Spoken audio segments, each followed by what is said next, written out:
يا سدحاد بلوسك الصوماليات أساسكيسي وما أنت عيدا كان بوليسك جبلين أي حسك قيبتودي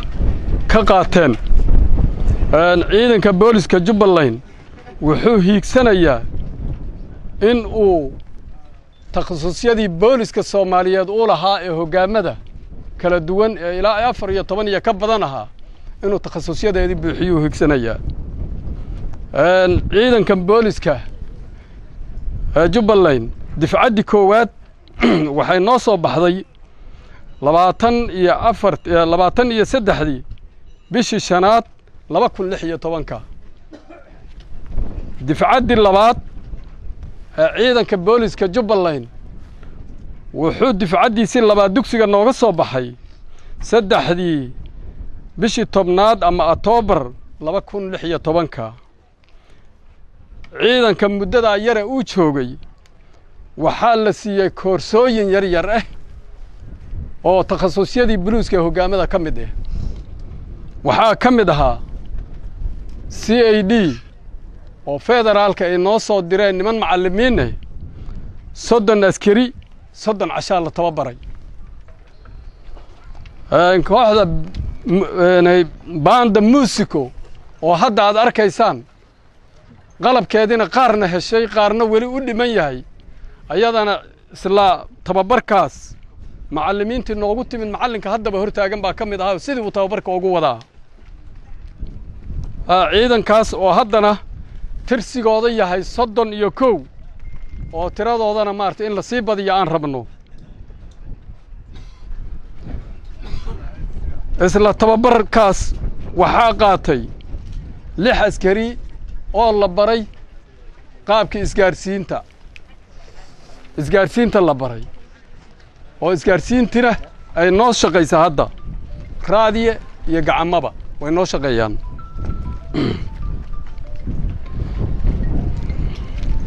dhacdooyinka haddaan soo koobo dhacdooyinka sanadkan 2016 dhacdooyinkiisi baan soo aruurinay ciidanka buluuska waxyaabaha uu ka shaqeeyana dhibaatada iyo dhacdooyinka waxa dhacay buugga weyn ee oobiga lagu guraa sidan oo kale kolkay sanad guurada xafladeeda ay tahayna bulshada loo sheegaa iyo ummadda iyo madaxda dhacdooyinkii oo kowdii bishii labaad 2016 ilaa kowdii bishii 11aad 2016 dhacdooyinka ka dhacay degmada Kismaayo iyo nawaaxigeeda ee buluuska uu oobiga geliyay waxa ka mid ah dil 99 dhac 193 qarax ama waxa ku dhaco amanayo hagarab mare ee qarax la tuuray 87 kufsi 101 tuugo 188 dhaawac 341 afduub 103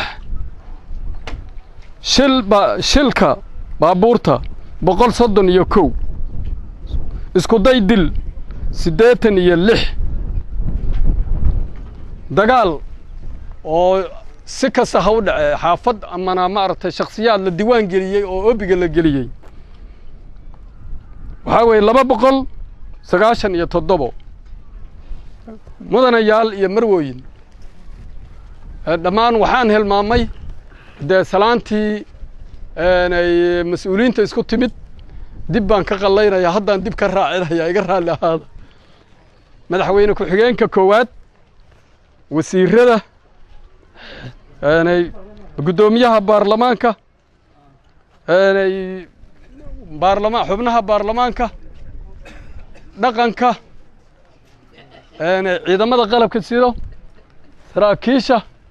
dhammaan waa ida salaameynaa ururka dhalinyarada iyo ururka haweenka saxaafadda dhammaantiin waa ida salaameynaa sanad guuradii 73 iyo qaababkii uu buluuska u soo diyaariyay in kasto ay tahay sanadkii koowaad ee Jubbaland hadda ay marayso intaas ayaan maaragtay soo diyaarinay. assalaamu calaykum waraxmatullaahi wabarakaatu.